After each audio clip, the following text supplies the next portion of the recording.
Ok, boa tarde a todos e a todas que estão nos assistindo, mais uma edição dos debates, né, promovidos pelo Centro de Estudos Estratégicos, do Centro de Estudos Avançados da Universidade Federal Rural do Rio de Janeiro, CEA, né, e nós temos trazido sempre, né, convidados externos para dialogar com pesquisadores da casa, da Rural, sobre temas de alta relevância social, política, né, no cenário acadêmico, no cenário também dos desafios colocados para a sociedade, especialmente vinculados a tudo aquilo que o contexto da pandemia, né, trouxe como problemas novos, mas também intensificou, agravou, né, ou deu um destaque maior em termos dos desafios colocados para várias áreas, né.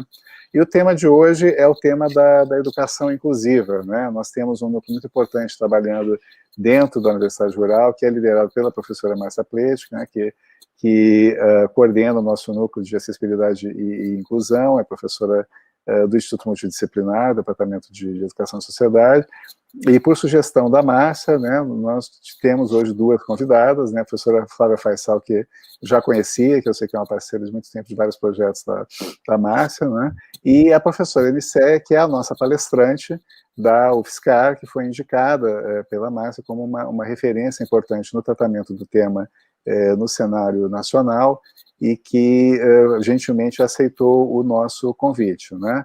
Lembrando, então, né, nós já temos um número grande de pessoas assistindo, né, pelo YouTube, aqui ao vivo, e essa gravação fica disponível posteriormente também, então todo mundo que assistir, que gostar, por favor, comente, levante as suas questões, né, nós vamos começar com uma fala da professora Enicéia, depois passamos para comentários da Flávia, por fim da Márcia, e vamos, nesse meio tempo, localizando as questões, tentando agrupar um pouco aquilo que o público acha mais interessante que seja comentado, aprofundado, para fazer uma segunda rodada posteriormente. A gente tem trabalhado em torno de 1h30 de atividade, estamos começando agora às 4h30, devemos ir até algo em torno de 6 da tarde, tá bom? Então é isso. Professora Enicéia, muito bem-vinda, Flávia também, né? E queria passar, então, sem mais estender, para a professora Enicéia fazer a sua apresentação. Eu começo, então, né? Isso. Então, tá. Eu queria agradecer a Márcia, né? Para aqueles que não enxergam, eu sou uma pessoa de cabelo castanho, tá longo agora, porque a gente não consegue ir em cabeleireiro cortar, né? Uso óculos e vou começar a falar um pouquinho, agradecer essa oportunidade de estar aqui fazendo essa reflexão, né, com vocês, de falar sobre educação inclusiva nesse contexto, né, da pandemia. Eu organizei minha fala para falar um pouquinho sobre a política antes da pandemia e depois o que acontece agora, né, no momento atual. A gente tem um desafio histórico da escola brasileira, da escola pública, né, de garantir a qualidade da educação para populações de status minoritários, né, e que são discriminados em função de raça, nível socioeconômico, etnia, e também, né, a questão da deficiência, às vezes naturalidade, nacionalidade, né, e a gente considera como educação inclusiva a ideia desse público todo excluído, né, e a gente fala mais sobre inclusão escolar para fazer uma marcação que, como a gente trabalha com o público-alvo da educação especial, que são pessoas com deficiência, altas habilidades de superdotação e transtornos globais do desenvolvimento, a gente às vezes prefere usar o termo inclusão escolar, vocês vão ouvir falar mais sobre isso, porque só para marcar um pouquinho que é desse público que a gente fala, né, e para não reduzir o conceito de educação inclusiva à questão da escolarização do público-alvo aí da educação especial. Então, a gente, antes da pandemia, né, o que a gente observava em relação à política de educação especial na perspectiva da educação inclusiva? Dentro dos últimos 17 anos, se a gente considerar de 2002 a 2019, né, nós passamos de 110.500 matrículas em 2002 para 1.090.000 em 2019. Isso significa que decuplicou, né? Multiplicou por 10 o número de matrículas desses estudantes aí nas escolas comuns. A política nacional, ela garante que o aluno vá para a classe comum e ela tenha também o direito ao atendimento educacional especializado, complementar ou suplementar. E quando a gente vai ver o número de estudantes que tinha direito a esse AE, né, a gente chega numa proporção de 30% a 40% de estudantes que têm esses atendimentos. A maioria, então, dos alunos está apenas e unicamente numa classe comum com seu professor do ensino comum, né? E a gente via, desde 2016, né, com a mudança da política, a gente vê uma redução de financiamento, né, da implantação de sala de recursos, mesmo os programas de formação de professores, os projetos de formação de professores, de formação de educadores para a educação inclusiva, eles foram interrompidos, né, e a gente estava vendo, assim, alguns sintomas já de maior precarização, que se apresenta na questão da judicialização, né, muitos pais buscando a justiça para garantir os direitos, no barateamento de serviços, né, muitos contratação de profissionais de apoio em lugar de professores, né, para responder a porque a presença dessas crianças sem suporte dentro de uma classe comum, ela acaba tensionando a escola.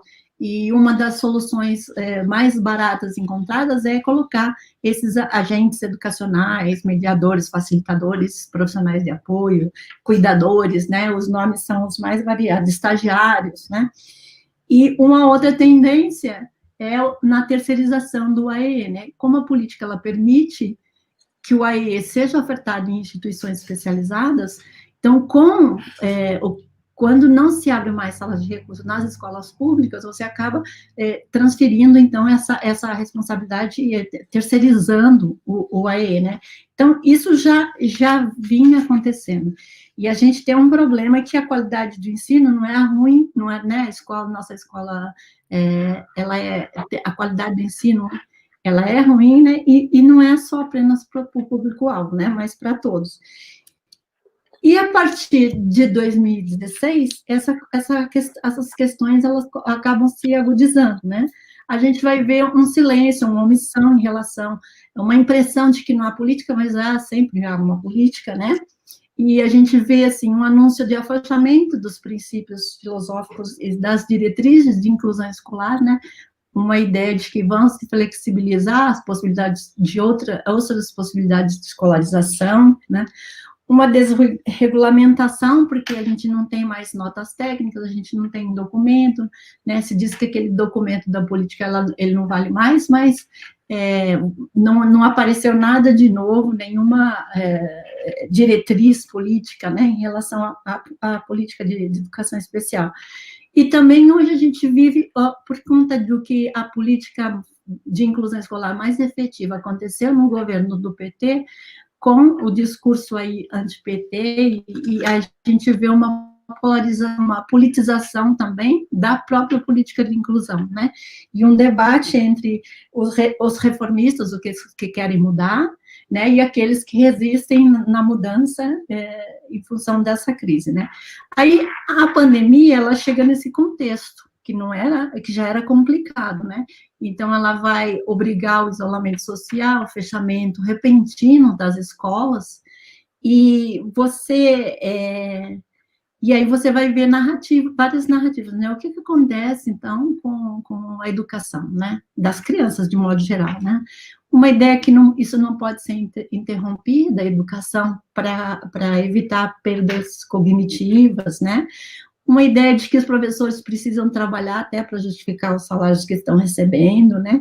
Que as crianças em casa precisam se ocupar, a possibilidade aí de garantir a continuidade do ensino remotamente, e a gente vê um início meio irregular do chamado ensino remoto emergencial, né?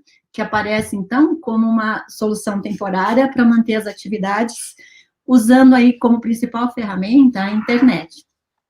E o que a gente percebe, né? Os professores, eles diferem nas condições que eles têm de acesso a equipamentos, né? Tablets, celulares, computadores, notebook, nem todo mundo tem os equipamentos para, né, ter acesso a essa internet. Eles diferem na qualidade da internet que eles têm acesso, né? Eles diferem no conhecimento e nas habilidades com essas ferramentas de tecnologia de informação e comunicação, e eles diferem também nas condições domésticas, porque nem todo mundo tem um escritório para planejar suas atividades, né? Então, a gente está fazendo várias lives ou dando aula, e vem as crianças, vem o cachorro, toca a campainha, toca o telefone, né? Que o ambiente doméstico virou, né? A sala de aula, e esse ambiente nem sempre ele oferece as condições para você planejar as atividades, né, e gerar. Então, essas diferenças nas condições de acesso, ela gera uma desigualdade muito grande na qualidade do ensino remoto que os professores conseguem entregar, né. Aí, isso é potencializado, essas dificuldades, porque do outro lado da telinha vai ter o aluno, né? E o aluno vai ter essas mesmas diferenças, desigualdades de condição de acesso, né? De equipamento, qualidade da internet. Só que essas dificuldades, no caso dos alunos, elas são multiplicadas, às vezes, por 30, 40 alunos que tem numa turma, né? Então, daí, isso gera dificuldades muito grandes. E aí você coloca nessa questão ainda uma dificuldade maior quando o aluno tem um impedimento que seja intelectual, visual, físico e auditivo, né? Que eles requerem que se pense nas condições de acessibilidade das atividades, do ensino que se vai proporcionar. Então, são condições muito adversas e elas provocam muita desigualdade. A desigualdade ela já havia na escola, né? Mas ela ficou bem mais visível agora, nessa situação de ensino remoto. E os professores, nesse contexto, eles estão fazendo o possível, né? E o que eles estão fazendo? A gente tem uns estudos, né? Estou orientando uma tese de doutorado agora. Eu fiz só uma análise aqui de um levantamento feito com 101 professores de educação especial em relação às práticas que eles têm de ensino remoto, né? Isso foi feito em maio desse ano, ainda quando estava começando mais a discussão sobre ensino remoto, né? E o que esses professores, principalmente do AEE, porque tem a prática do professor de ensino comum e tem a prática do professor de educação especial, né? Então, o que eles dizem que eles faziam? Eles planejavam e elaboravam atividades materiais, né? Apostila, material impresso, elaboração de brincadeiras, dizem que fazem adaptação das atividades curriculares para cada estudante, às vezes de acordo com o plano educacional individualizado, às vezes com o que eles chamam de adaptações curriculares, né? Outros falam que fazem mediação entre as atividades enviadas pelos professores de ensino comum, outros elaboram atividades em mídia impressa, ou em vídeos, em áudios, para disponibilizar esses materiais on e offline, né? Fazem aulas remotas, síncronas, né? Naquela que o aluno tem que assistir ao mesmo tempo que ele está dando aula, outras assíncronas, quando elas são disponibilizadas no ambiente para os alunos assistirem, né, a qualquer momento. Confeccionam materiais adaptados para as crianças, fazem vídeos gravados de contação de histórias, sugestão de atividades, usam banco de dados montado pela secretaria, né? Um sistema de atividades online, elaboram vídeos com sugestões de atividades, por exemplo, estimulação sensorial, né, comunicação. Então, há uma variação muito grande no que os professores estão fazendo enquanto prática pedagógica dentro desse ensino remoto, né. A entrega dessas atividades, ela pode ser via ou site da escola, ou portal site da Secretaria de Educação, ou redes sociais da escola, ou pessoais do próprio professor, né? Tipo Facebook, WhatsApp, YouTube, né? Elas também prestam auxílio remoto, online ou não, com horários marcados, né, ou às vezes mais assíncrono, usam plataformas Zoom e Google Sala de Aula, usam o Google Drive, né, que é um sistema de nuvem que você coloca as atividades, envia o material por e-mail e faz atendimento aos pais via redes sociais.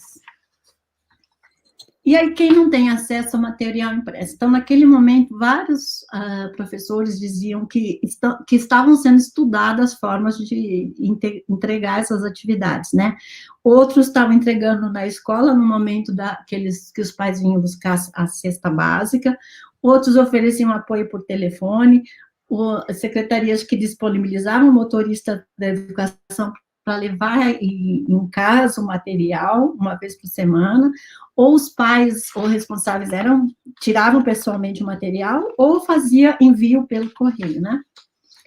As tarefas que eles proporcionavam para os seus alunos, às vezes eram direcionadas aos alunos, e os alunos tinham que fazer independentemente, outras vezes eram direcionadas para as famílias desenvolver com os alunos, outros faziam atividades para as famílias e para os alunos, e outras só davam orientação para a família apoiar ou supervisionar aí a realização dessas atividades. Uma das coisas que a gente encontrou foi a falta de atividades de avaliação, né? Nós registramos. Isso acontece quando a gente não respira direito e quer falar muito afobado, né? Então, as famílias recebiam, os alunos recebiam feedback por site e, às vezes, era solicitado que as famílias filmassem ou enviassem foto das atividades. Um modo subentendido, mas não foi descrito, foi o reenvio de atividades realizadas, né? E a gente percebe, a Porta Editora, ela fez um estudo com 11 mil professores lá em Portugal. E uma das dificuldades que os professores apontaram é a dificuldade de avaliar o que os alunos estavam, de fato, aprendendo com essas atividades, né? E a gente encontrou ainda municípios, secretarias, que não autorizavam a utilização dos recursos de EAD, e outras que tinham decretado recesso escolar ou férias, nesse momento aí da pandemia, né? Não tem registro nos professores que a gente fez esse levantamento, mas a gente tem conhecimento, né, de que há também discriminação com base na deficiência, né? Então, para os alunos do público-alvo, não eram mandadas atividades. Então, a gente sabe de famílias que entraram na justiça por conta dessa discriminação. A gente tem relatos de professores que a gente trabalha que tem aumentado a evasão dos alunos, dos estudantes do público-alvo, né, que estão encontrando dificuldade nessa evasão. E também na formação, a gente viu que algumas secretarias se preocuparam em dar algum tipo de formação ou suporte para os seus professores, né? Outras não, os professores têm que acabar se virando sozinhos, né? Então, essa situação, o que ela mostra para a gente? As famílias, elas estão mais conscientes do que a escola está ensinando ou não, né? E isso pode aumentar o criticismo, mesmo que a gente esteja trabalhando em situações muito adversas, né? Os pais estão percebendo o que a escola ensina, né? Embora seja uma coisa emergencial. Eles também estão percebendo o quão difícil é ensinar os seus filhos em casa, né? Nesse contexto. E os professores estão mais expostos, né? Um trabalho mais vigiado, tanto pelos pais como pelos gestores, porque Em geral, esses trabalhos, eles ficam mais registrados, né? E tudo isso nessa situação, a gente tem que pensar ainda que todo mundo, né, que aumenta a diversidade, a questão que a gente está vivendo uma pandemia. Então, tudo isso a gente está trabalhando e tentando ensinar e aprender num contexto que todo mundo está com medo de adoecer, de sofrer, né, de morrer, ou de que seus entes queridos sofram, adoeçam e morram, né? Sem contar que o magistério é uma profissão predominantemente feminina, né? Então, a maioria é de professoras, né? Que é mãe, tem que ensinar o seu filho, tem que fazer o trabalho doméstico, tem que cuidar de idosos, né?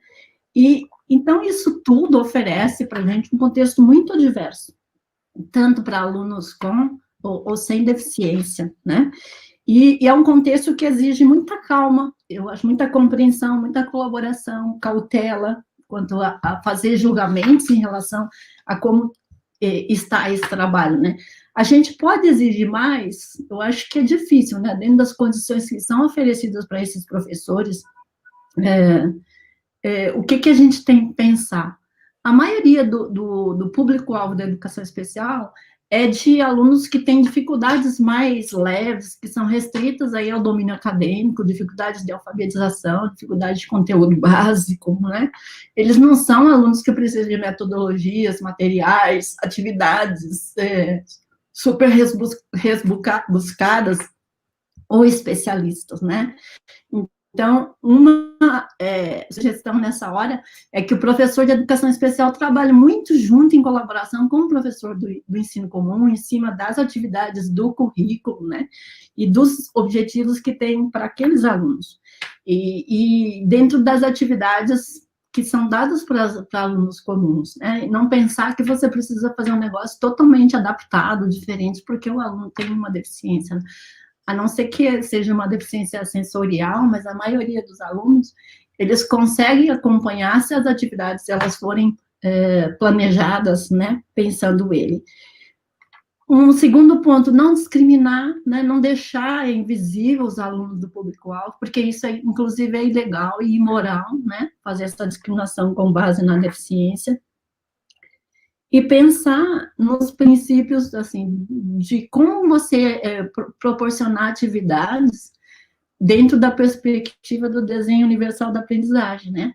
De pensar que a coisa tem que ser interessante, proporcionar engajamento, né, dos alunos, variar a forma de apresentar as instruções, isso eu acho que a internet, ela possibilita, né, o uso de vídeo, material impresso, um áudio, né, apresentar de várias formas aí, multimodais, que a gente chama as atividades, né, e variar as formas através do quais os alunos podem mostrar como aprenderam. Eles podem mostrar como aprenderam fazendo um vídeo, uma fotografia, um desenho, uma produção escrita, uma produção, um áudio, né, variar essa atividade e não deixar, assim, porque o que acontece? Eu acho que a questão da avaliação, ela está muito secundarizada, né?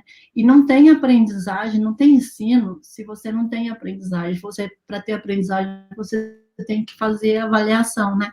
Então, pensar que, às vezes, é mais importante você avaliar o que o aluno está fazendo, né, do que encher de atividade, mandar atividade por mandar, né? E eu acho, assim, que a questão da qualidade do ensino remoto, ela afeta todos, né?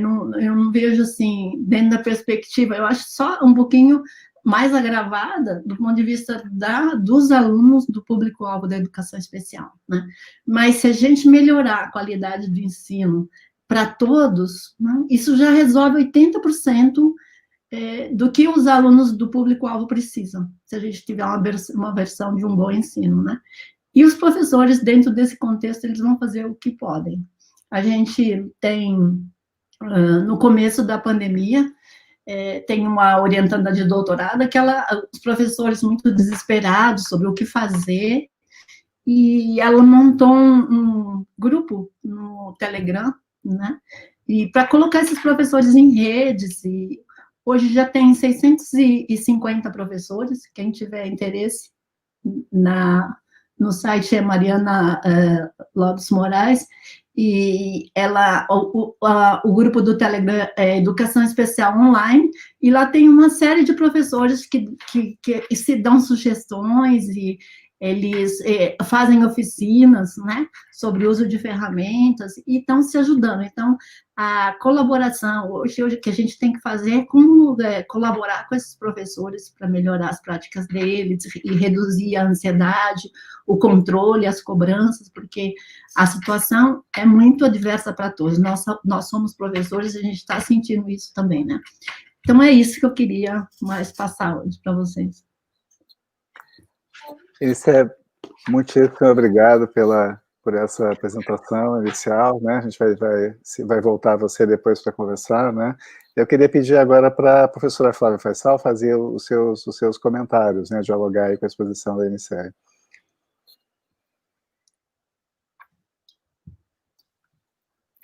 Boa tarde a todos. Como o Alexandre, né, já acabou de me apresentar, eu sou Flávia Faisal de Souza, professora da Universidade do Estado do Rio de Janeiro. Sou uma mulher de pele branca, cabelo castanho escuro, né, uso óculos e estou com uma camiseta estampada de cores azul, vermelha, verde, bege e marrom, desenhado. É um prazer estar aqui, é um prazer poder estar dialogando hoje, né, com a professora Enice, com a professora Márcia, né, e com o professor Alexandre, né, de um assunto que é tão caro, né, para a gente. E eu acho que a fala da professora Enice traz várias reflexões para a gente, né, uma fala muito importante, né, e sobretudo porque eu acho que destaca uma série de paradoxos que a gente está vivendo, né, tanto no campo das práticas pedagógicas, como no campo das políticas, né, das políticas sociais, das políticas educacionais, né, enfim, dessa seara aí, né, onde se inscreve hoje o ensino remoto, né, e aí eu gostaria de destacar, né, algumas questões que a professora Enice traz que eu acho que são muito importantes para a gente pensar. Primeiro, enfim, partindo, né, da fala da professora, sobre a situação da própria política nacional, né, de educação especial, na perspectiva de educação inclusiva, né, que se encontra, né, aí num processo, né, de reformulação, mas, enfim, de certa forma parado, desfinanciado, né, parece haver mesmo um apagão, né, parece que o apagão é política, né, a forma de fazer política, e isso, de certa forma, também está acontecendo, né, quando a gente pensa aí no campo das políticas de enfrentamento da própria situação, né, de uma pandemia no Brasil. Né, e aí, eu acho que é importante a gente pensar isso, porque esse apagão não é só, né, em termos de políticas educacionais, né, e aí eu falo no âmbito federal, mas parte inicialmente do próprio Ministério da Saúde, né, que não tem apontado muitos caminhos, não tem desenvolvido políticas, protocolos, né, e claro, isso impacta aí, então, no nosso campo educacional, e que eu acho que gera uma série de problemas, né, o que a gente vive hoje, né, dentro de executivos públicos, dentro das escolas privadas, né, e no nosso foco de pesquisa sempre é o executivo público, né, então a gente vê os municípios caminhando muito com as próprias pernas, dentro do que é possível ser feito em cada município, os estados também, às vezes os estados e os municípios aí entram em alguns confrontos, né, e, enfim, por falta mesmo, né, de uma diretividade. E eu acho essa questão é muito importante da gente sinalizar, porque a fala da professora Enice traz para a gente e aponta, né, um rol, né, de desigualdades, que são desigualdades que a gente vive no país, né, mesmo antes da pandemia, lógico, né, e agravado, né, nos últimos tempos, porque como enfrentar essas desigualdades em tempos de pandemia, que coloca para a gente maiores problemáticas, né, agudiza algumas questões, sobretudo as condições de vida, né, seja por questões econômicas, seja por questões de saúde, sanitárias, né, então eu acho que essa é uma questão muito importante para a gente pensar quando a gente pensa na educação do público-alvo da educação especial, né? Então, qual é o suporte que a gente está conseguindo entregar para esses alunos e para esses professores, né? Acho que a professora Eniceia traz isso muito bem pontuado, né? Olhando para as condições do professor, né?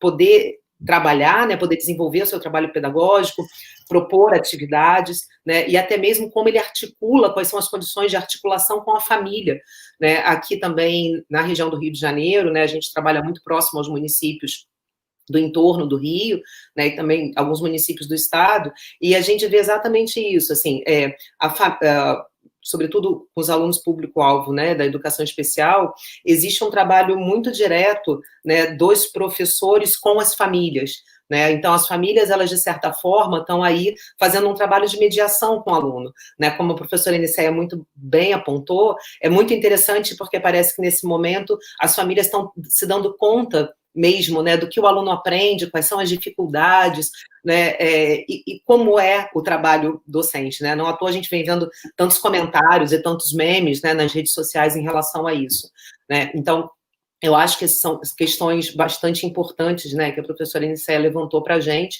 e que ajuda a gente a pensar em como seria necessário, né, a gente estar, né, fazendo um exercício aí visionário, né, do que seria necessário em termos de uma política mais ampla, que desse maior direcionamento, né, para as redes de ensino e para os professores também, né? Então, a gente sabe que o ensino remoto, ele demanda algo muito estruturado, né? A gente perde o corredor, né? A gente perde o convívio, né, da sala dos professores, da sala de aula, da conversa na secretaria, né, e, enfim, das reuniões de estudo, das reuniões com a direção da escola, das reuniões com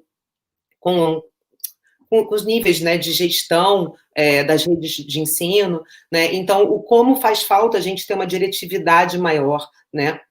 Enfim, e apontar, aqui eu acho que é muito importante, que a professora Eniceia traz, que é mesmo esse agravamento das desigualdades, né? A gente está cada vez mais à mercê das condições individuais, né, sobretudo dada essa situação de pandemia, né, que é uma situação completamente inusitada, né, enfim, ninguém estava preparado, né, para o que a gente está vivendo hoje, né, então, eu acho que essa é uma questão bastante importante, né, que estratégias a gente vem usando hoje, né, para enfrentamento das desigualdades, né, o que cada rede de ensino, né, já que a gente não tem um apoio maior, vem fazendo para esse enfrentamento, né? Eu acho que isso é um fator bastante importante para a gente pensar, porque não necessariamente, assim, muita gente tem feito um trabalho muito importante, que é o primeiro passo, né, que a gente entende, né, e que é o papel do poder público, que é o enfrentamento da desigualdade,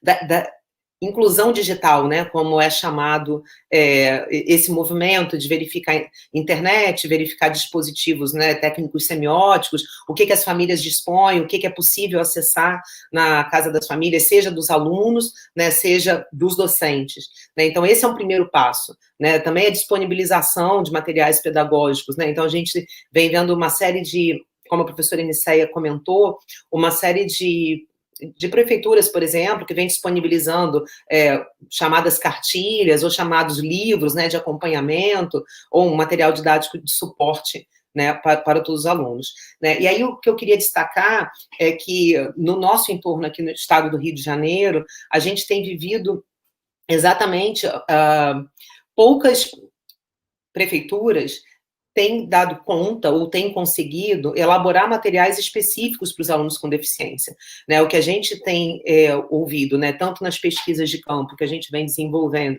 como de relatos de outros pesquisadores aqui da região, é que não existe nem estratégias, que eu acho que essa é uma questão importante, né? Estratégias de contato, estratégias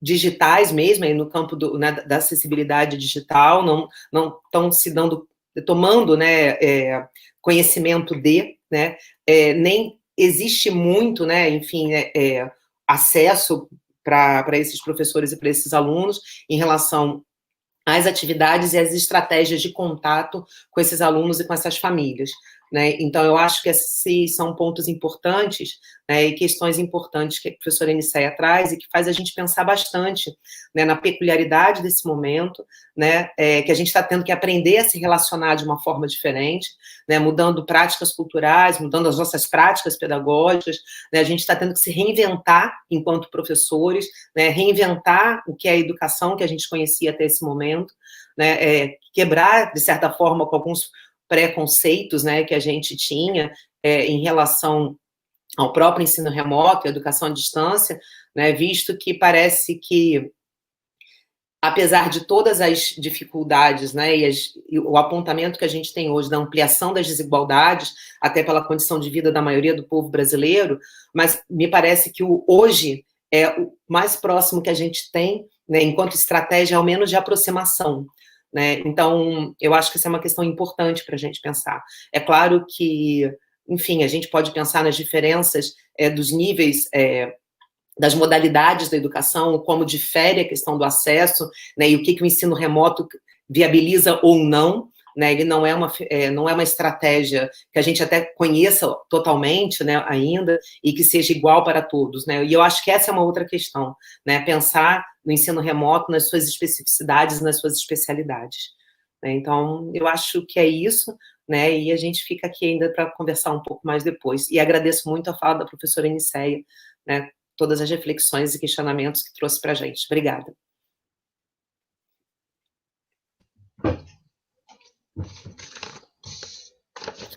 Opa, estava fechado o microfone. Muitíssimo obrigado, Flávia, super disciplinada, objetiva dentro do tempo, dialogando muito bem para a exposição da Nicéia. Então, eu passo para a Márcia, que é a nossa participante da casa, né, para fazer também os comentários, dialogar aí com as exposições anteriores. Márcia, por favor. Bem, boa tarde, como o professor Alexandre já me apresentou, meu nome é Márcia Plete, sou docente da Universidade Federal Rural do Rio de Janeiro, sou branca, tenho estatura baixa, cabelos castanhos lisos até os ombros e olhos verdes.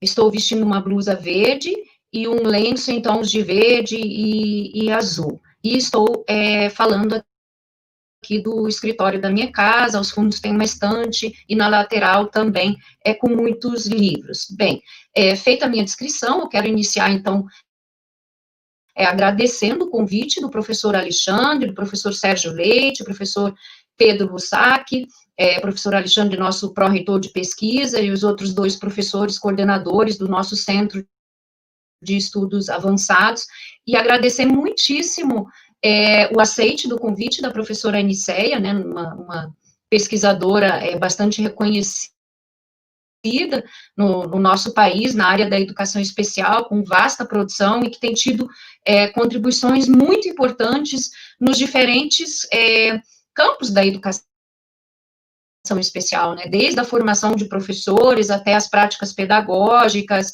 enfim, tecnologias e muitos outros temas. Também quero agradecer a Flávia, né, Flávia é minha parceira, minha amiga de longa data, nós trabalhamos juntas já há bastante tempo, então temos aí a parceria com o Fórum de Gestão de Educação Especial aqui da Baixada Fluminense e Sul Fluminense, então já temos aí uma parceria consolidada.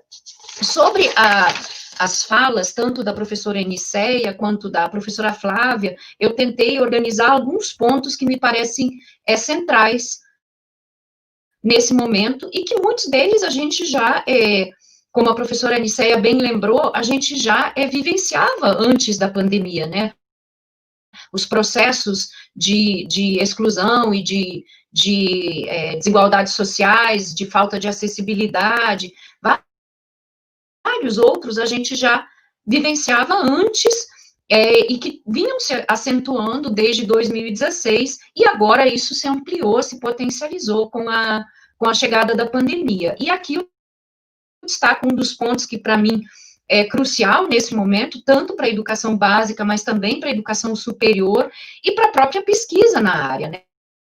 A gente teve um avanço, uma consolidação entre 2003 e 2015 da área de educação especial muito significativo, né, com projetos financiados, projetos como o Observatório da Educação da CAPES, que a professora Nicéia até coordenou, o Observatório Nacional, nós aqui coordenamos o Observatório em Deficiência Intelectual, e que foram projetos muito importantes, não só para consolidar a área, mas também para conhecer a realidade brasileira e para melhorar a formação inicial e continuada de professores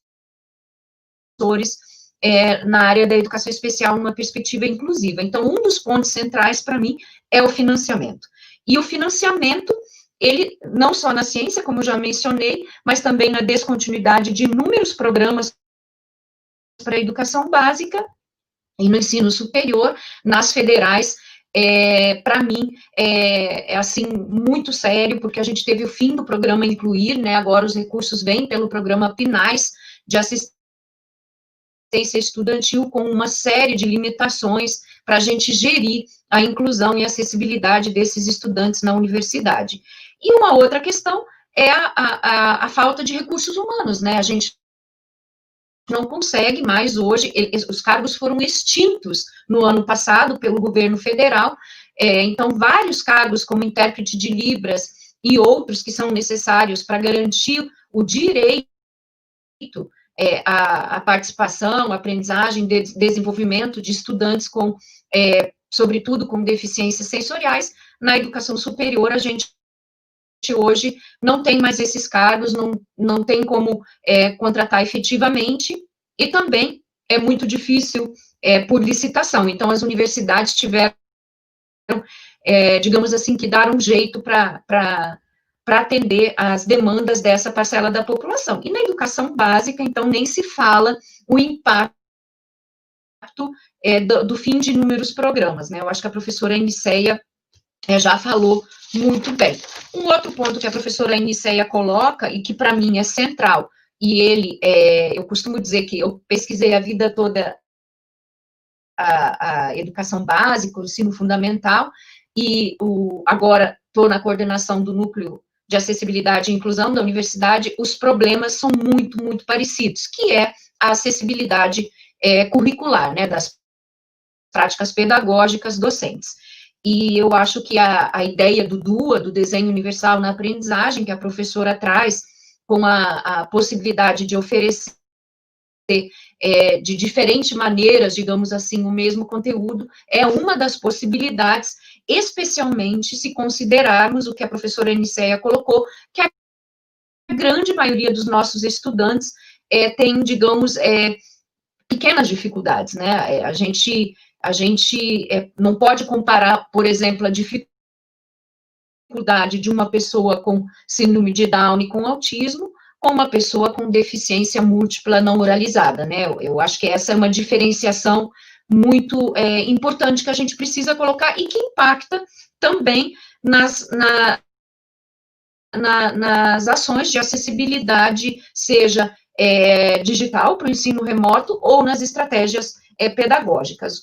E aí uma outra questão que a professora destaca nesse conjunto de ações e que para mim é fundamental, e eu tenho participado de inúmeros fóruns, então, assim, tenho visto diferentes visões e concepções sobre a ideia da avaliação, né? A gente sabe que existem diferentes maneiras de avaliar, de registrar o que está sendo feito, e muitas vezes o professor, ele é contra esse tipo de registro e contra esse tipo de avaliação. E eu acho que a gente precisa começar a repensar com muito cuidado essa posição, porque o espaço não ocupado da educação pública, e não ocupado e não registrado, e avaliação é uma forma de registro, ele é ocupado pelas fundações privadas, ele é ocupada por políticas conservadoras, né, enfim, então acho que a gente precisa, enquanto sistema público,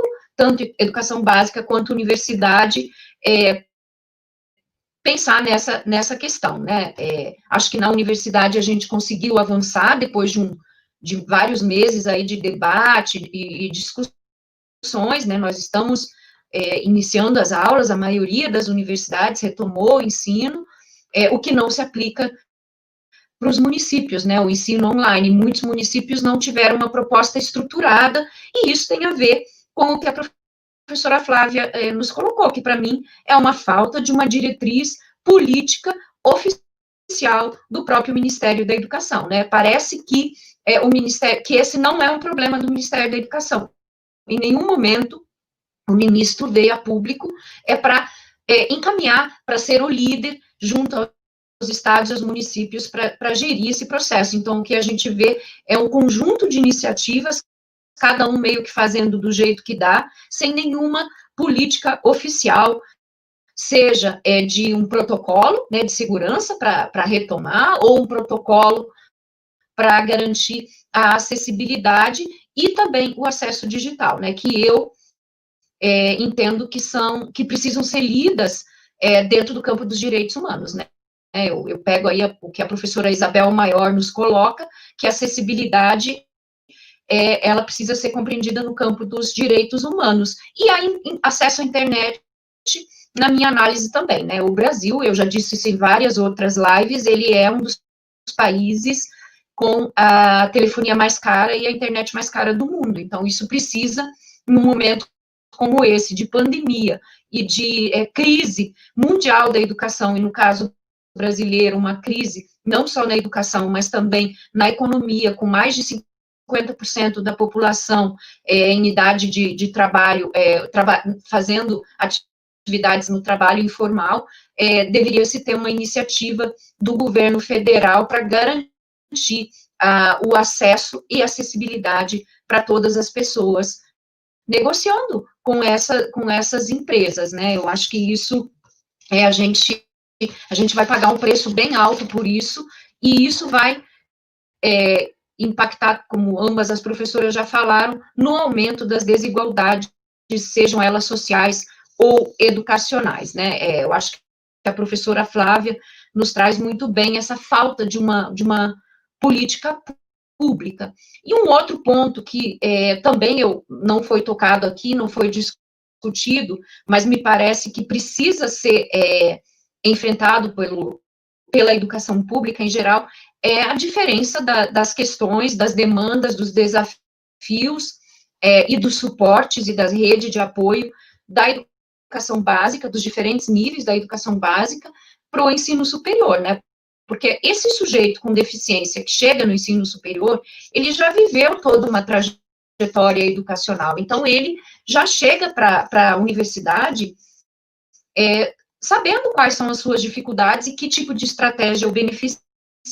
Diferente, por exemplo, das crianças que chegam para nós na educação infantil e que chegam para nós no ensino fundamental, porque a gente constrói essas estratégias com elas na mediação e na interação das nossas práticas. Então, o desafio lá dos anos iniciais, ele é muito maior e se acentuou muito mais agora com o ensino remoto e com o isolamento, né? Eu acho que essa é uma questão que a gente precisa enfrentar. E como que a gente poderia enfrentar diante desse cenário, pensando num projeto de educação pública, democrática, justa, mais inclusiva, mais acessível para todos os nossos estudantes? E aí eu falo todos mesmo, eu concordo muito com o que a professora Eniceia coloca, e eu e a Flávia não falou sobre isso, mas nós temos a mesma concepção sobre isso. Se atendermos, se pensarmos no projeto educacional para todos, esses nossos alunos já vão estar contemplados. E quando temos os alunos com uma deficiência mais severa, e nós contemplarmos esses alunos com deficiência mais severa, todos os outros se beneficiarão da nossa prática, né? Então, eu acho que isso está claro para todos nós aqui, a partir do que foi colocado nessa tarde. E como é que, então, eu penso que a gente pode avançar nesse momento da pandemia para garantir o nosso lugar enquanto educação pública? Uma delas, a professora Eniceia falou, é construir redes, né? Redes com professores, redes, universidades e escolas públicas, né? Universidades de gestores públicos. Eu acho que ainda falta muito investirmos no Brasil nessas parcerias público-público. Eu tenho insistido nisso, porque isso traz bons frutos. Nós temos aqui o exemplo da nossa parceria com o projeto Mais Casas da Inovação, do município de Nova Iguaçu. Os resultados são muito impressionantes e muito positivos. Eu acho que na educação nós também precisamos avançar, né? A gente já tem, por exemplo, aqui a rede com os municípios da Baixada e Sul Fluminense, estamos aí com um curso de extensão, todo ele estruturado e organizado a partir das demandas das professoras, eu uso professoras no feminino, porque, de maneira geral, nos municípios, a grande maioria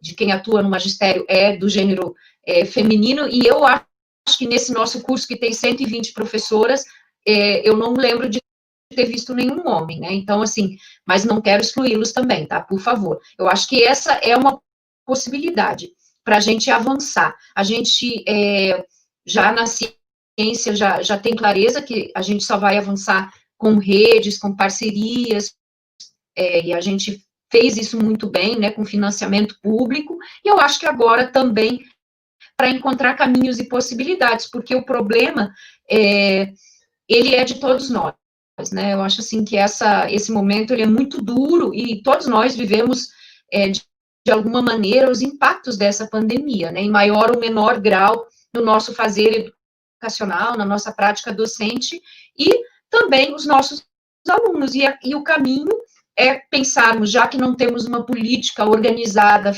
federal, clara, com diretrizes claras para protocolos a serem seguidos, acho que nesse momento a gente pode pensar na ideia de consórcios locais, né, como, por exemplo, uma das melhores práticas que eu tive conhecimento no Brasil, é o consórcio aí coordenado pelo um dos maiores pesquisadores, o Nico Leles, sobre Covid no Nordeste, né? Eu acho que a gente poderia tomar esse modelo e agora pensar caminhos nessa perspectiva do híbrido, porque em algum momento nós vamos voltar e nós também não estamos preparados para isso, né? A gente não tem ainda nada estruturado em termos de políticas públicas, então, quem sabe a gente pensa aí em construir redes e grupos de trabalho para encontrarmos os caminhos possíveis diante dessa grave crise que nós estamos vivendo. E a professora Nicéia traz elementos para a gente pensar nesses caminhos e nessas possibilidades, e a professora Flávia, me parece que destacou prioritariamente a questão das políticas públicas. Acho que era isso que eu tinha para comentar, assim, de maneira geral, sobre as duas falas colocadas, e fico aí aberta também para o debate, para as questões aí agora com as colegas e com nossos participantes, que são aqui de diferentes lugares do Brasil, e redes e universidades. Então, acho muito legal a gente estar podendo interagir. Esse talvez seja um dos únicos aspectos positivos dessa pandemia. A gente está com uma agenda intensa de lives e conseguindo interagir com colegas de todos os estados do Brasil, o que não seria possível presencialmente, né? E agora a gente está conseguindo fazer isso. Talvez a gente possa aproveitar isso também para pensar nessas redes e encontrar possibilidades e caminhos. Obrigada. Marta, muitíssimo obrigado. Antes de passar de volta para a professora Nicéia, eu queria, em primeiro lugar, assim, agradecer. Nós chegamos aqui até 200, um pouco mais de 200 pessoas assistindo simultaneamente, né? A gente sabe que algumas pessoas não conseguem ficar o tempo todo. No final, a gente vai ter um levantamento do total de pessoas que assistiram aqui ao vivo, né? E eu queria aproveitar e chamar a atenção as pessoas que estão assistindo pela primeira vez um evento do CEA, né? Que é muito importante clicar, né, no curtir, no seguir, né, o canal, para receber notificações depois sobre os outros eventos que a gente tem feito toda semana, né? Se vocês estão gostando do debate, apertando lá, vão receber possivelmente notificações. Isso contribui também para a gente ter um indicador aí da repercussão dos eventos que nós estamos fazendo, né? Tem muitos comentários, muitas questões, na maioria são a apresentação das pessoas, as pessoas se identificando, né? Imensa maioria são profissionais, né, trabalhando com na educação inclusiva em diferentes locais do país, né? E eu não vou conseguir, em hipótese alguma, dar conta de todas as questões. Eu vou pensar algumas aqui que me pareceram até mais recorrentes, ou tem um pouco mais de destaque, e depois, se as pessoas quiserem repetir um pouco o que forem perguntas ou comentários importantes mesmo para a gente fazer na próxima etapa, na próxima meia hora que a gente ainda tem, né? Eu peço até que, se for o caso, voltem a escrever para eu poder passar aqui as questões para iniciar, para a Flávia e para a Márcia, né? Algumas perguntas têm a ver com o papel da família, a responsabilidade da família. Houve uma pergunta também, quer dizer, por exemplo, a Sidneia aqui, comentando algo que tinha sido dito pela Lidiane de Fortaleza. Ela diz o seguinte: o envolvimento da família é muito importante no aprendizado do aluno. Aí tem uma pergunta para nós aqui, que é se tem certificado o evento. Não, os nossos eventos não tem certificado, a gente não oferece certificado. Mas uma questão, então, outras são questões em relação a tecnologias assistivas, né? O Elias Júnior, por exemplo, coloca aqui: sem os devidos recursos, é um desafio investir em novas TEA, principalmente dotadas de tecnologias embarcadas e de design universal DU. Né? Outros comentários. Uma pergunta aqui, Laerte Assis: na opinião de vocês, a APAE é necessária ou vocês defendem a inclusão total dos alunos com deficiência na escola regular? E aí algumas pessoas comentaram, né, sobre isso.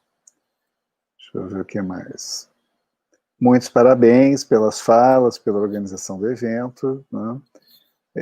Eu acho que basicamente foram as questões que eu vi com maior destaque, foram essas questões referentes à família, referentes a tecnologias, né? E uma pergunta mais específica sobre a questão das APAES, o papel das APAES, né? Então, passo a palavra para a Giné voltar a dialogar um pouco também com o que foi comentado pela Flávia e pela Márcia, eventualmente, né?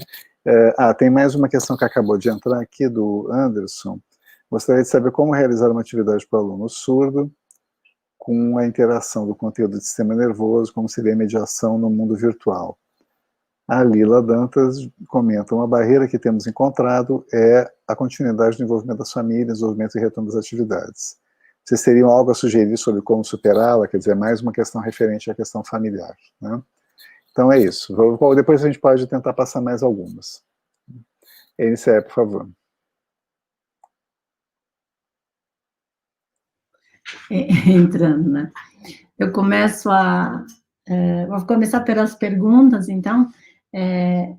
A questão que o Laerte pergunta se eu diria assim, a escola especial é necessária, né? O que a gente tem? No Brasil, parece que houve um movimento, assim, de que as escolas especiais, elas tinham que se transformar em centro de atendimento educacional especializado. A minha opinião é que não, que escolas especiais, elas são importantes para uma minoria de alunos que não conseguem se beneficiar do que acontece na escola comum hoje. E as escolas especiais, elas existem em todos os países, pelo menos países ocidentais que a gente costuma estudar. Então, só aqui que não pode ter, né? E eu acredito que a transformação das escolas especiais em centros de atendimento educacional especializado, você vai reforçar a terceirização, o desvio de verbas que deveriam ser para suportes na escola pública, né? Você desresponsabiliza a escola de oferecer apoio para os alunos do público-alvo. Então, eu sou contra que as escolas se transformem em centros de apoio.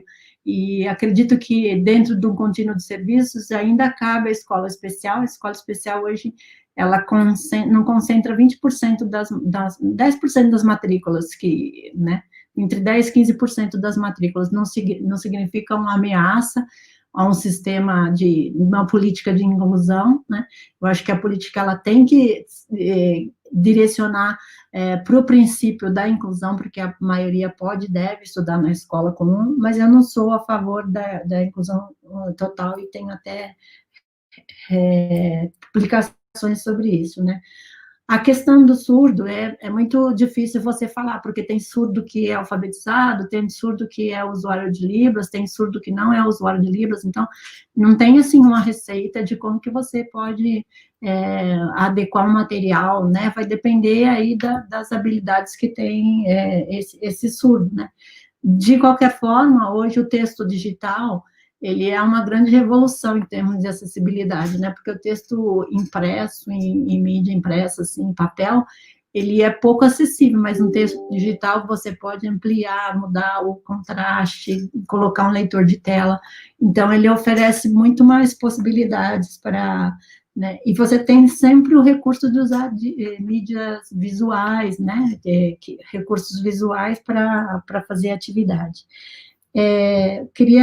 A questão do papel da família, eu acho que também vai muito da gente compreender a situação da família, né? Porque todo mundo tem família e sabe que as dificuldades, né? Sempre as famílias hoje estão conseguindo responder à responsabilidade que a gente está passando para elas enquanto escola, né? Então, eu acho que deve haver compreensão, porque muitas famílias não têm condição de fazer, às vezes, o que a escola está pedindo, né? Da mesma forma como os professores. Então, eu acho que as famílias estão fazendo o que podem, né? Eu queria chamar a atenção, principalmente em relação à questão da avaliação que apareceu aí, né? É uma dificuldade mesmo você fazer avaliação. Mas o que a gente está percebendo? Que o professor e a escola, ela está perdendo a autonomia de avaliar a aprendizagem dos alunos. E a gente está cada vez mais dependendo e reforçando e referendando essas métricas, né? De avaliações externas, avaliações de larga escala, PISA, né? Agora mesmo, recentemente saiu o IDEB, e aí as pessoas vão comemorar que as suas escolas são bem pontuadas no IDEB, e a gente está reforçando um sistema de avaliação que mede o quê, né? Será que a gente concorda com esse sistema de avaliação?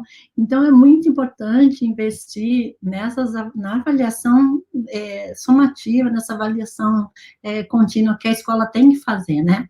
E não só ficar refém dessas avaliações externas que atendem a outros interesses que não é necessariamente a aprendizagem do aluno. Um terceiro ponto que eu queria chamar em relação à questão da política de educação especial, né? Quer dizer, não há vácuo na política, não há falta de política, sempre tem uma política, né? E a política que a gente percebe, é de desregulamentação, né? Eu vou citar aqui um exemplo. Em 2016, nós tínhamos 11 cursos de licenciatura em educação especial no Brasil. Em 2020, a gente tem 31 cursos. Em 3, 4 anos, foram criados aí 20 cursos. Um curso desses é presencial, o resto todo à distância. E não existe uma política de incentivo, por exemplo, às licenciaturas, né? Mas você vê que a desregulamentação, ela abre espaço, principalmente para o ensino, né, para a privatização, para o ensino à distância, e o mesmo acontece quando você não tem nenhum ministro da educação, né, que dirá diretrizes claras. Então, a gente não tem diretrizes, mas eu acho que isso é uma forma de fazer política, né? Essa desregulamentação, esse afrouxamento de princípios, né? Eu acho que essa é a política. Também agradecer a Márcia de lembrar da questão do financiamento da pesquisa, né? Nós também estamos com dificuldade de obter financiamento, né? Todos os editais, eles pedem adesão, principalmente às diretrizes de fortalecer o setor produtivo, e a educação, ela não entra nessas ênfases, né? Que são nesses princípios, né? que é exigido de adesão. E a gente tem uma redução drástica do financiamento à pesquisa, e ao mesmo tempo que nós da educação temos a dificuldade agora, porque muitos estudantes de mestrado, doutorado, mesmo pesquisadores, tinham pesquisa com escolas que dependiam de ir para as escolas e tiveram que, num passo de mágica, readequar seus objetivos, rever sua metodologia para conseguir fazer pesquisa sem precisar ir para a escola, né? Então, todo mundo tem essa dificuldade. A Celeste pergunta qual foi a pesquisa que eu citei. Na verdade, é da Porto Editora, a revista que ela fez uma enquete com 11 mil professores lá de Portugal, e 2 resultados que destacaram foi essa questão da dificuldade que os professores estão tendo de avaliar a aprendizagem dos alunos, e a surpresa foi a preferência massiva dos alunos por material impresso, né? E não pelos materiais digitais que são ou enviados pela internet, né? E ainda deu mais de 90% dos alunos preferindo material, atividades impressas, mas eu acho que isso é uma questão de costume, né? E também concordo com a Márcia que a gente vai ter que fazer, mesmo voltando às aulas, vamos ter que pensar no ensino híbrido, e o híbrido eu acho que veio para ficar também, mesmo depois da pandemia, porque as pessoas vão aprender a usar as tecnologias, vão usar mais tecnologia no futuro, mesmo que no ensino presencial, no ensino comum, né? Eu acho que destacaria, assim, esses pontos das falas, né, e agradecer, assim, as pontuações da Flávia e da Márcia aí né, em relação ao tema.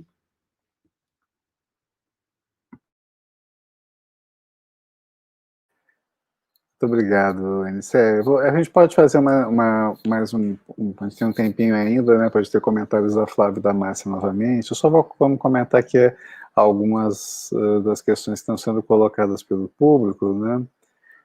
Tem muito, como eu já disse, muita gente parabenizando, né, pelo evento, pelas falas. Tem um comentário aqui que os estudantes também estão sobrecarregados na realidade atual, né? E muitas das crianças com deficiência abandonadas. Depoimentos, né, que importantes, aqui, por exemplo, a Cristina Kenup, né, sou professora de Estado de Recursos e Pesquisa e Inclusão no Ensino Superior. Com certeza o trabalho desenvolvido na educação básica faz toda a diferença no avanço acadêmico dos estudantes especiais, né. Delma Silva, para oportunizar a acessibilidade curricular, devemos adaptar, adequar, qual a diferença?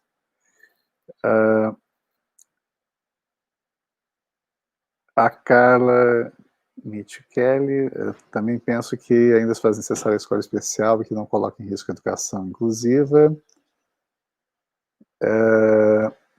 O Elias, que já tinha feito o comentário anterior, diz: acredito que seria muito proveitoso a inclusão do tema TA em TCC, dissertação e tese na engenharia, computação, em cadeiras produtivas para a evolução tecnológica desses materiais. O que acham? Novamente a questão da tecnologia, né?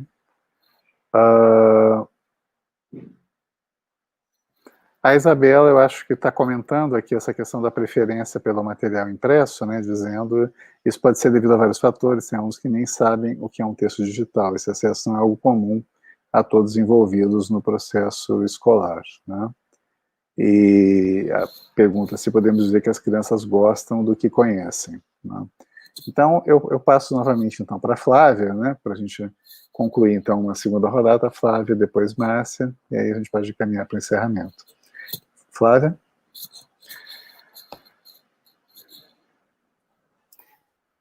Oi, estava tirando o mudo.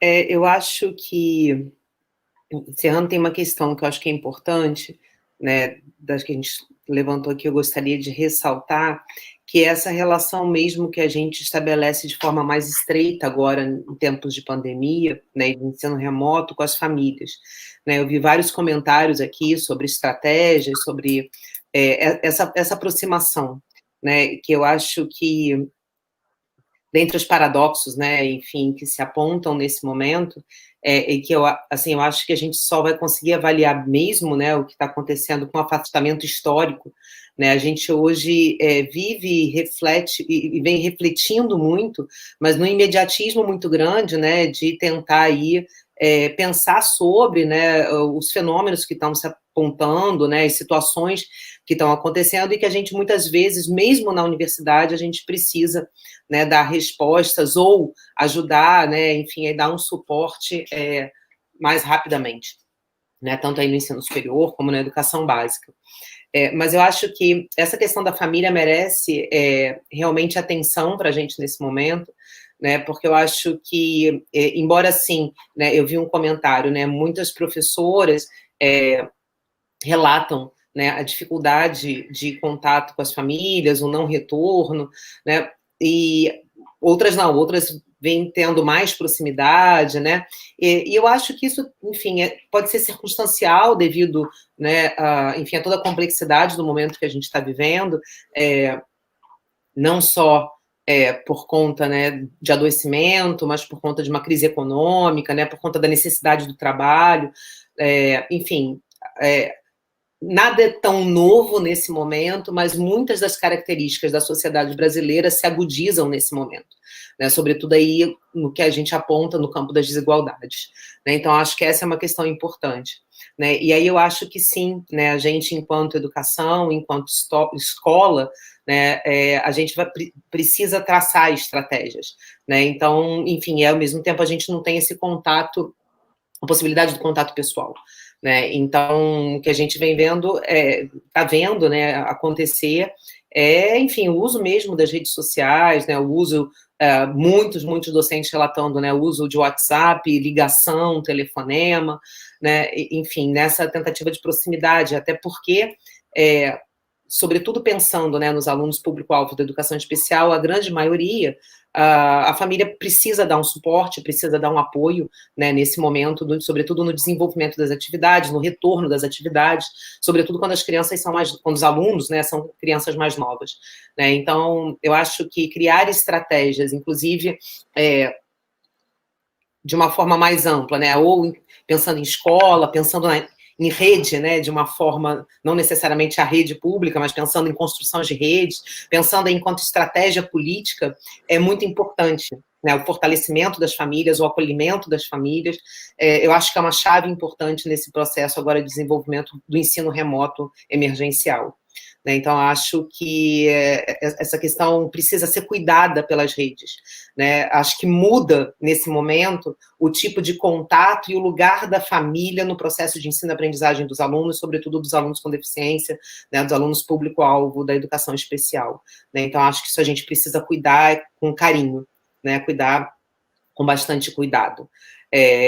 Sobretudo, né, enfim, só reiterando, né, o que a professora Eniceia, a professora Márcia, elas já trouxeram aqui para a gente, né, em termos de política, né, que é exatamente essa ideia, o silenciamento, ele é uma política, né, que abre espaços para outras estratégias, para outras parcerias, né, e eu acho que essa é outra coisa importante da gente pensar nesse momento, né, o quanto cada vez mais é importante, é necessário, né, a criação de redes, o fortalecimento de parcerias potentes, público-público, né? Então, a gente tem, sobretudo nos grandes centros urbanos, né, grupos de pesquisa, universidades, enfim, grupos de estudo, né, que podem estar num diálogo mais estreito com a educação básica, né, e vice-versa, né, porque a gente, eu brinco que um cuida do outro e um se alimenta do outro, né? Então, essa relação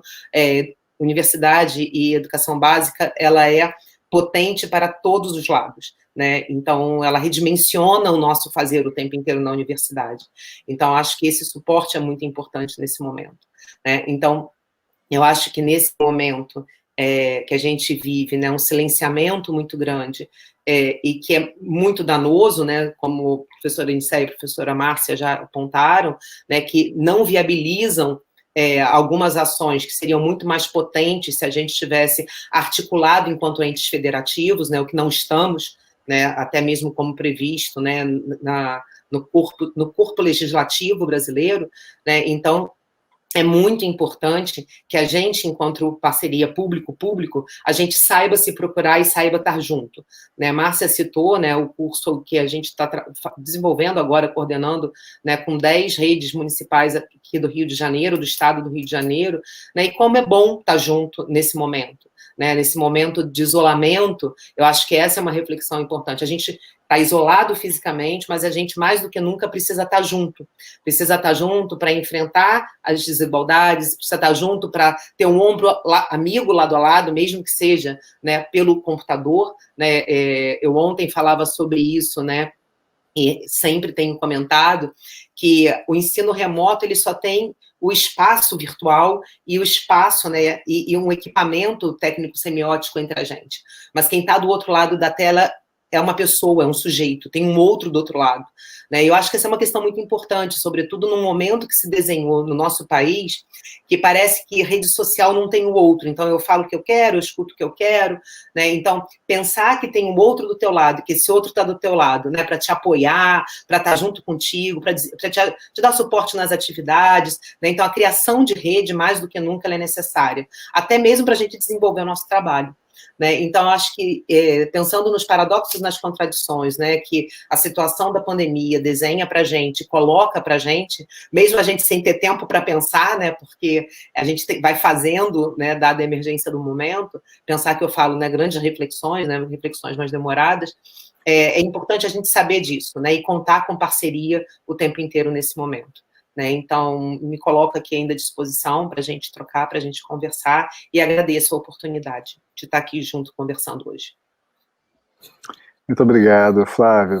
Márcia, comentários aqui para a gente encaminhar, então, para eu quero começar dizendo que eu não vou poder me alongar, porque exatamente às 18 horas eu entro num outro link, que hoje eu ministro a aula, e é o primeiro dia de aula na graduação. Se eu não abrir o link, os alunos fogem, né? Bem, eu vou destacar só para encerrar, eu estou vendo que tem muitas perguntas, talvez a gente tenha que fazer a continuar essa live em outro momento, né, em outros espaços, mas 3 questões que, para mim, são muito interessantes a gente pensar.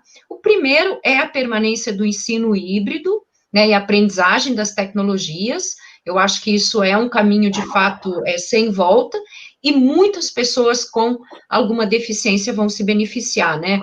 Pessoas que, às vezes, né, por exemplo, na nossa universidade, que fica lá em Seropédica, e aqui mesmo em Nova Iguaçu, região metropolitana, o deslocamento é muito sofrido para algumas pessoas, então, ter a possibilidade do ensino online para elas é importante. E aqui eu quero contar um caso que eu vivi essa semana, que me emocionou extremamente. Nós temos um aluno com autismo na nossa universidade, ele está conosco há agora quase 2 anos, e no ano passado todo, em nenhum momento, ele conversou com a gente. Ele ia para as reuniões, a mãe ia, e a gente perguntava para ele, e a mãe respondia. Eu nunca tinha ouvido a voz dele ao longo de mais de 1 ano de trabalho com ele. E este ano, agora para iniciar o semestre, nós fizemos uma reunião de boas-vindas aos estudantes e tutores e suporte, tudo online.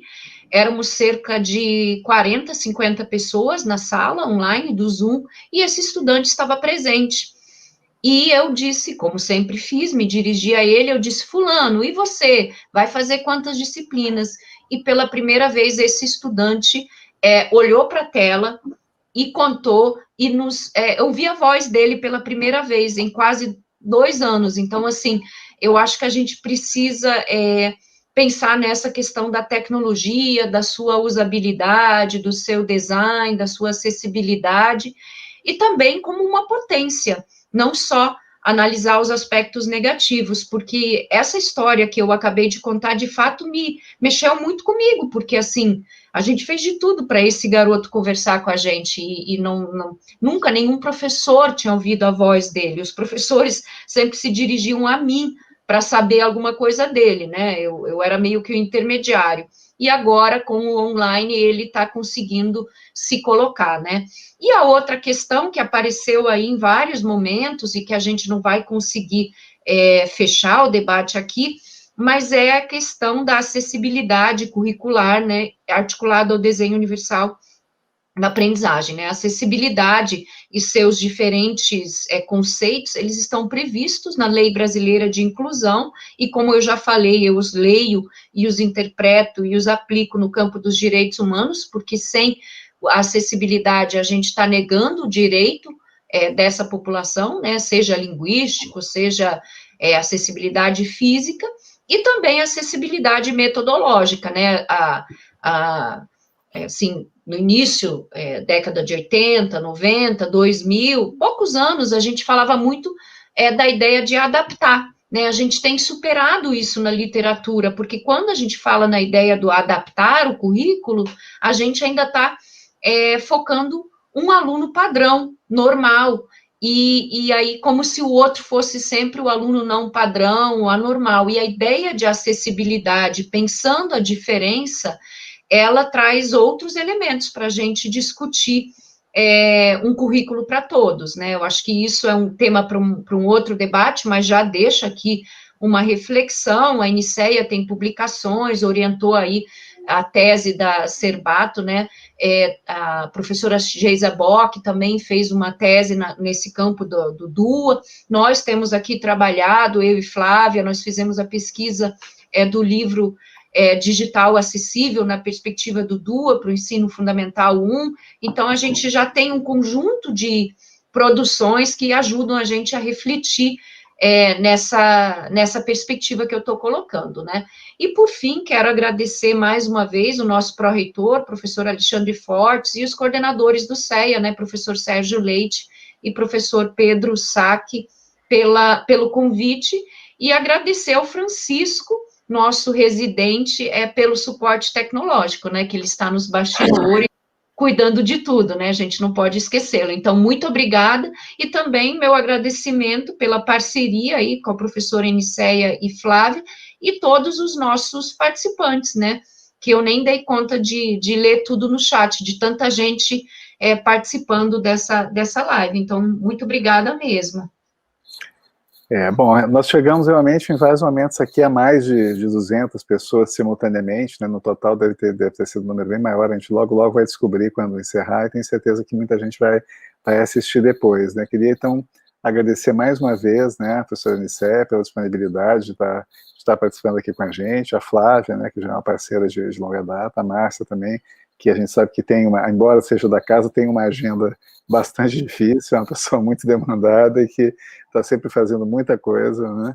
Todo mundo sabe, todo mundo reconhece, né? E dizer também assim da importância, né? Nós, eu como pró-reitor e como estando acompanhando o processo de implantação do CEA, né? A gente tem debatido muito cada tema que é selecionado e foi muito importante para nós ter esse tema, né, incluído, né, no debate. A gente é um olhar, né, que assim, a gente se orgulha muito de ter esse trabalho todo aí liderado pela Márcia dentro da Rural, apesar de todas as limitações que nós temos na própria instituição, né, a gente tem muitas décadas sem estar atento para isso, e agora estamos fazendo um esforço muito grande para criar as condições minimamente razoáveis, né, de acessibilidade dentro da própria universidade, mas ao mesmo tempo a gente conta com esse trabalho todo que coloca a Rural nessas redes, né, nacionais e internacionais desse trabalho que é tão importante, tão difícil, que exige uma dedicação tão grande. A gente vê aqui pela própria participação do público como é um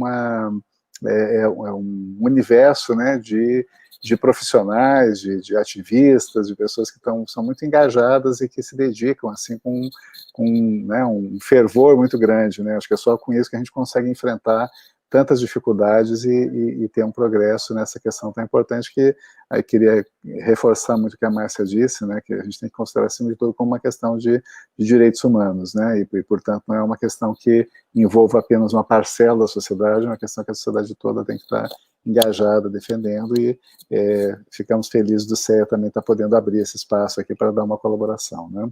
Então, muito obrigado a todos, né, e foi um excelente evento e agradecemos, né, e por favor divulguem também para quem não pôde assistir hoje, colegas, amigos, né, que vai estar disponível na página, no mesmo endereço em que vocês estão assistindo agora, vai ficar disponível posteriormente, tá bom? Um abraço a todos, até logo.